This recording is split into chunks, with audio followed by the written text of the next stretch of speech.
ছোটবেলায় যখন স্কুলে যেতাম তখন দেখতাম স্কুলের সামনে অনেক মামারা দাঁড়িয়ে থাকতো। বাদাম বোট, ভুট্টা, তারপরে সিমের বিচি, তেঁতুলের আচার, বড়ের আচার, তার সাথে তেঁতুলের পানি। অনেক বেশি মজা লাগতো সেগুলো। আসলে সেইসব ছোটবেলার কথা অনেক বেশি মিস করি। তার মধ্যে আমার এই ভুট্টা পোড়াটা অনেক বেশি পছন্দ ছিল। আর তেঁতুলের পানিটা অনেক বেশি পছন্দ ছিল।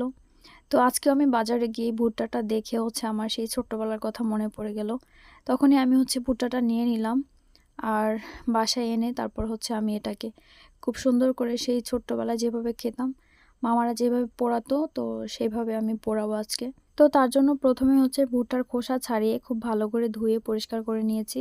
এরপর একটা টিস্যুর সাহায্যে আমি ভুট্টাটার পানিগুলো শুকনো করে নিয়েছি মুছে, তারপরে লবণ মাখিয়ে নিয়েছি। আর লবণ মাখিয়ে আমি রেখে দিব অনেকক্ষণ, যাতে করে লবণটা ভিতরে ঢোকে। যারা কখনোই ভুট্টা খান না বা ভুট্টা খেতে পছন্দ করে না, তারা আমার মতো করে খেয়ে দেখবেন, অনেক বেশি মজা লাগে। আর এখানে আমি মিষ্টি কুমড়োর বীজও নিয়েছি। মিষ্টি কুমড়োর বীজও টেলে খেতে আমার কাছে অনেক বেশি মজা লাগে। তারপরে চলে আসলাম আমার মেইন কাজে, আর এটাই সবচেয়ে বেশি গুরুত্বপূর্ণ কাজ আমার ভুট্টা পোড়ানোর জন্য। আর এর জন্য আমার পুরোনো একটা ছাতার দরকার ছিল, আর অনেক কষ্টে খুঁজে খুঁজে আমি একটা পুরোনো ছাতা পেয়েছি। তারপর পুরোনো ছাতা থেকে আমি সব গুঁড়োগুলোকে আলাদা করে নিয়েছি। আর এই কাজটা করতে গাইস প্রচুর কষ্ট হয়েছে, আমার হাতও কেটে গিয়েছিল। আর এই কাজটা করার জন্য আমার ছেলে আমাকে হেল্প করেছে, অনেক বেশি কষ্ট করে কাজটা করেছি। তারপরে আমার মেইন কাজ, যে জিনিসটা আমি বানাবো সেই জিনিসটার জন্য এই গুঁড়োগুলো যতটুকু দরকার সেই সাইজ অনুযায়ী আমি কেটে নিয়েছি। আর এই কাটার কাজটা আমি প্লাসের মাধ্যমে করেছি। প্লাসের মধ্যে দিয়ে তারপর হাতুড়ে দিয়ে বাড়ি দিয়ে দিয়ে তারপর কেটেছি।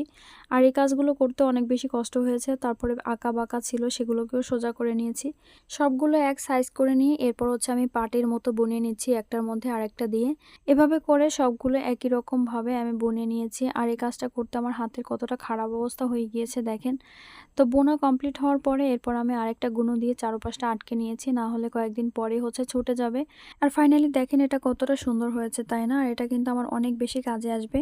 এটা দিয়ে আমি অনেক অনেক কাজই করতে পারবো, যেমন ধরেন চালের রুটি বানাতে পারবো। চালের রুটি বানাতে কিন্তু এগুলো অনেক বেশি দরকার, কারণ চালের রুটি তাওয়ায় ভাজলে কিন্তু ফুলতে চায় না, আর এই জালিতে করে বানালে কিন্তু তাড়াতাড়ি ফুলে যায়। এরপরে এটাতে করে আমি কাবাব বানাতে পারবো, গ্রিল বানাতে পারবো, বারবিকিউ করতে পারবো। আরও অনেক অনেক কাজেই আসবে আমার এটা। আর এই জিনিসটা আমি অনেক দিন ধরেই খুঁজছিলাম, কিন্তু কোথাও পাচ্ছিলাম না।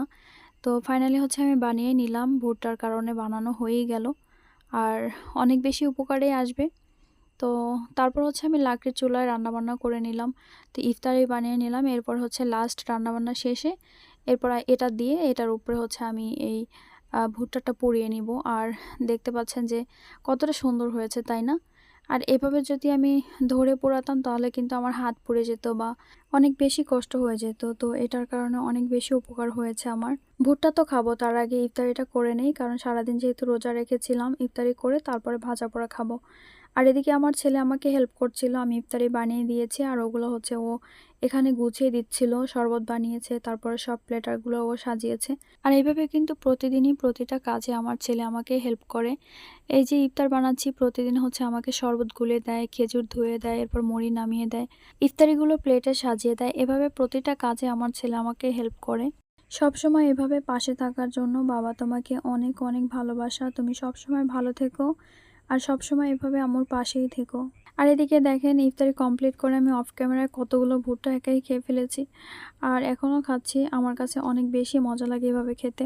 যাই হোক, আজকের ভিডিও এখানেই শেষ করছি। দেখা হবে নেক্সট ভিডিওতে। সেই পর্যন্ত সবাই ভালো থাকবেন, সুস্থ থাকবেন, আর আমাদের জন্য দোয়া করবেন। আল্লাহ হাফিজ, আসসালামু আলাইকুম।